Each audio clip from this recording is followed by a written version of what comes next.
Hello everyone, welcome to my YouTube channel. Let's know দৰ্শকসকল অভিযুক্ত 19 ছেপ্টেম্বৰৰ কথা ছিংগাপুৰৰ লেজাৰ্ছ আইলেণ্ডৰ সমীপত সাগৰৰ বুকুত আমাৰ হিয়াৰ আমঠু জুবিন গাৰ্গে ইয়াতেৰে ফুৰিবলৈ গৈ মৃত্যুক সাৱটি লৈছিল। সকলোৱে শিল্পীগৰাকীৰ মৃত্যু এক পৰিকল্পিত হত্যা বুলি সন্দেহ কৰি ইয়াৰ ন্যায়ৰ দাবী তুলিছিল। ন্যায়ৰ দাবীৰে সমগ্ৰ ৰাজ্য তথা দেশ আলোড়িত হৈ উঠিছিল।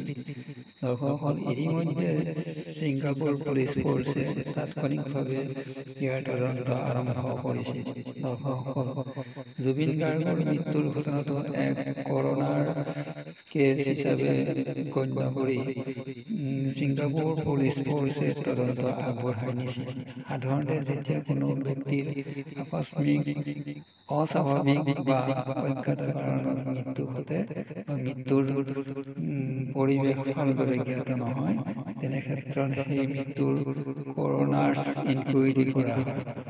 দৰ্শকসকল কৰোনাৰ হ'ল ছিংগাপুৰৰ ন্যায়িক আদালতৰ এজন দণ্ডাধীশ, যিয়ে কৰোনাৰ এক্ট 2010ৰ অধীনত এনে মৃত্যুৰ তদন্ত পুলিচ তথা ফৰেনচিক কৰ্মীৰ সহযোগত সমাপন কৰি মৃত্যুৰ প্ৰকৃত ৰহস্য উদ্ঘাটন কৰে।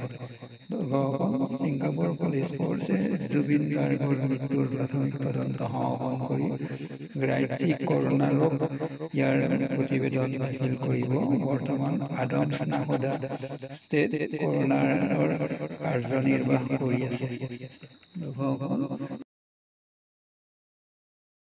ছিংগাপুৰ পুলিচ ফৰ্চে জনোৱা মতে জুবিন গাৰ্গৰ মৃত্যুৰ তদন্ত সম্পন্ন কৰিবলৈ অতিৰিক্ত 3 মাহ সময়ৰ প্ৰয়োজন হ'ব। এই সময়ছোৱাত ভিত্তিহীন তথা উৰাবাতৰি প্ৰচাৰ নকৰি তদন্তৰ ফলাফললৈকে ধৈৰ্য সহকাৰে অপেক্ষা কৰি যাবলৈ জনসাধাৰণক ছিংগাপুৰ পুলিচ ফৰ্চে আহ্বান জনাইছে। দৰ্শকসকল আশা কৰোঁ মোৰ এই ভিডিঅ'টো চাই আপোনালোকে ভাল পালে আৰু লগতে মোৰ চেনেলটো ছাবস্ক্ৰাইব কৰি দিবলৈ আপোনালোকক অনুৰোধ জনালোঁ। ধন্যবাদ।